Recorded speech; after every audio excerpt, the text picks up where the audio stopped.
Ahora estás viendo Nada que Ver.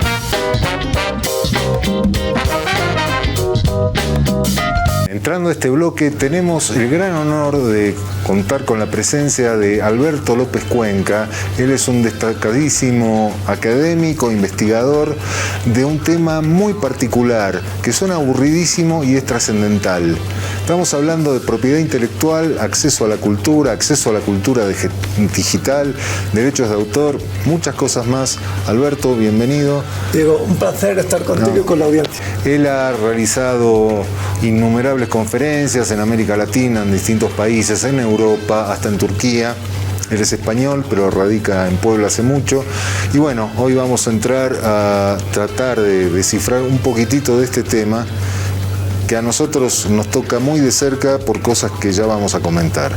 Pero para empezar, ¿es lo mismo derechos de autor que propiedad intelectual? No, exactamente. O sea, la propiedad intelectual es un término paraguas bajo el cual se reúnen dos tipos de legislaciones o marcos legales. Uno es la propiedad industrial y el otro es el derecho de autor. Ambos reunidos nombran, o más bien la propiedad intelectual nombra esos dos ámbitos. ¿Cuáles son las diferencias? ¿Sí?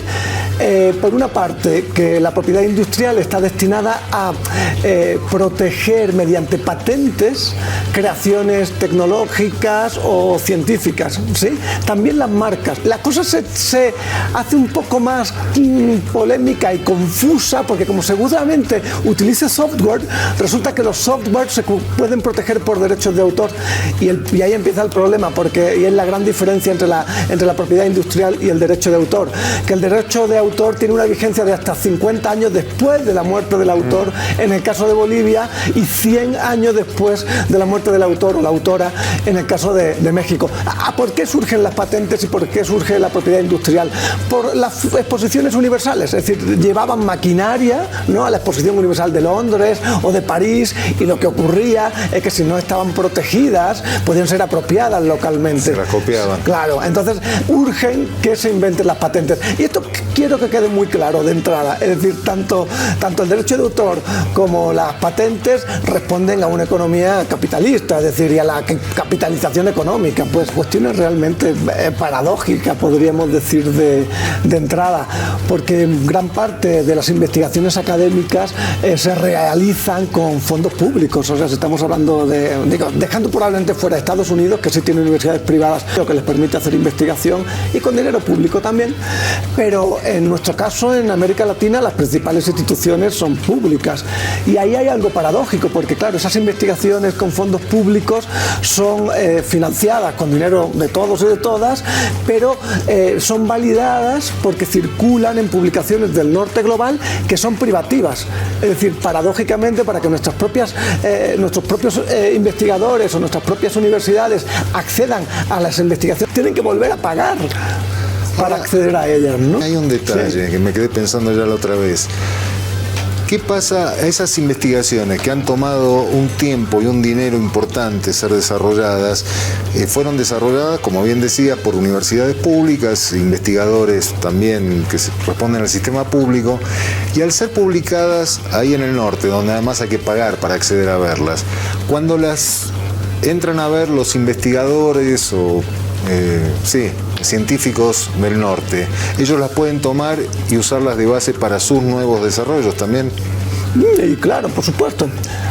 Pero ellos no pagan nada a la universidad pública que la desarrolló inicialmente.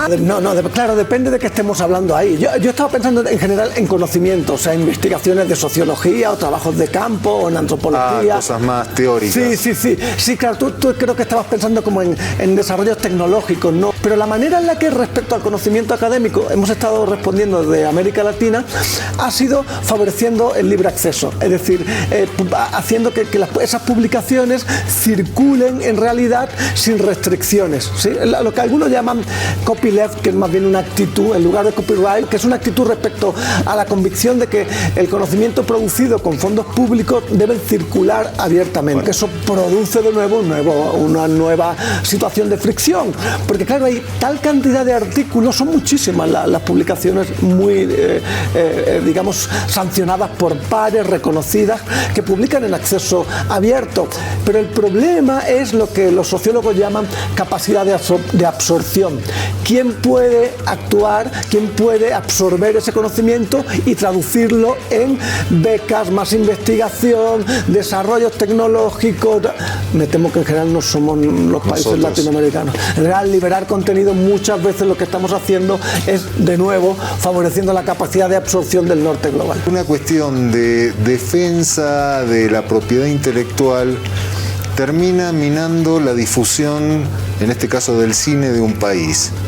Doy un ejemplo concreto. Yo hace mucho que organizo unos ciclos de cine. De vez en cuando me pedían una película española o japonesa. Tenía enormes dificultades en ponerla, porque Japón y España tienen institutos y defienden fervientemente su industria, que está muy bien, pero a tal punto que como no podíamos pasar esas películas, porque esto se hace además sin dinero, no se puede pagar la proyección, bla, bla, bla, entonces terminábamos pasando una película norteamericana de acceso ya habilitado. A ver, creo que habría que marcar algo aquí. Y antes cuando me preguntaba respecto a qué era la propiedad intelectual y distinguíamos entre la propiedad industrial, las patentes, que no es lo que nos interesa, porque eso no es lo que aplica al campo cultural. Sí, sí. Al campo cultural, entre ellos el cine, son los derechos de autor, en realidad. El problema es que el marco conceptual es del siglo XIX, o sea, está pensado para objetos únicos, es ese, o sea, habla de obra, de original, de autoría, de derechos conexos, de comunicación pública. Por supuesto que hay reformas a la ley de derechos de autor, pero si te soy franco, y para un español ser franco es un asunto problemático, como tú entenderás, a lo largo del siglo XX, en realidad hay muy pocos casos importantes de debates, fricciones respecto al derecho de autor. ¿Sabes cuándo empieza en realidad y cobra una preponderancia enorme? Sí. A fines en el último tercio, o sea, con la audiovisualización. Primero hay un caso famosísimo, muy interesante, que es el caso Betamax. Es decir, cuando en 1976 Sony produce, ¿se acuerdan? Las videocaseteras aquellas enormes, ¿no? Y aquí está la clave, porque claro que había otras videocaseteras, pero estas eran domésticas. ¿Qué es lo que permitía? Que los usuarios en casa no eran ya solo audiencias, sino también usuarios, valga la redundancia, que podían grabar, incluso con esclavas caseteras podías editar y copiar, y eso genera una demanda, por parte del estudio de Universal Studios, diciendo que sus producciones que están protegidas por derechos de autor pueden ser copiadas con esos gadgets. Ahí empieza realmente la polémica. Tardan 8 años en Estados Unidos en resolver esa polémica y la Suprema Corte de Justicia resuelve que no viola los derechos de autor. Y eso va a sentar un precedente enorme que va a estar vigente hasta 1998, es decir, con el auge de la televisión, donde empieza a tener sentido la pregunta por los derechos de autor. En el último tercio del siglo XX, del siglo pasado, cuando aquello empieza a cobrar relevancia y, por supuesto, como tú bien dices, con la digitalización. La digitalización ha exponencialmente aumentado eso. Productores, instituciones culturales, estudios cuyo interés no es prioritariamente económico, sino de circulación. Lo que hace es investigación, crítica, ¿no? Difusión. Y te diría aún más, creo que hay modelos de negocios en los que hacer circular libremente los contenidos te permite capitalizar luego de otras maneras. Y yo qué sé, desde vender playeras, a hacer ciclos de cine, a hacer cursos de edición, qué sé yo soy muy mal negociante, por eso soy académico, pero a lo que me refiero es que en realidad el interés de los derechos de autor en términos económicos surge a fines del siglo XX con, como tú bien dices, la audiovisualización de la cultura.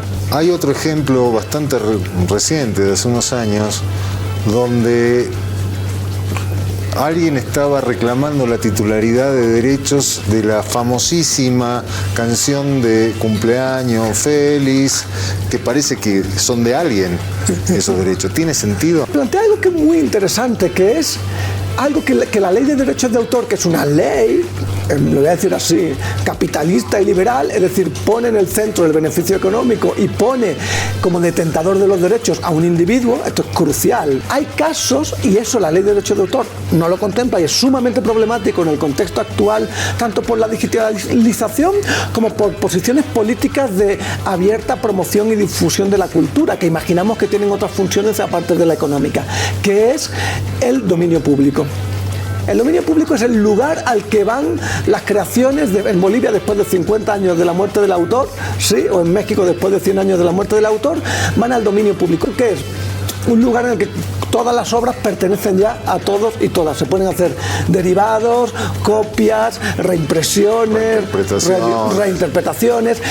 En realidad lo que recuerda más bien el dominio público es una argucia legal, me da la impresión, porque realmente cuando alguien crea algo, no ha visto ante otras películas, se ha inspirado, toma... En realidad, yo creo que la ley de derechos de autor, su arquitectónica desde el siglo XIX, entraña una profunda confusión entre la autoría y la propiedad.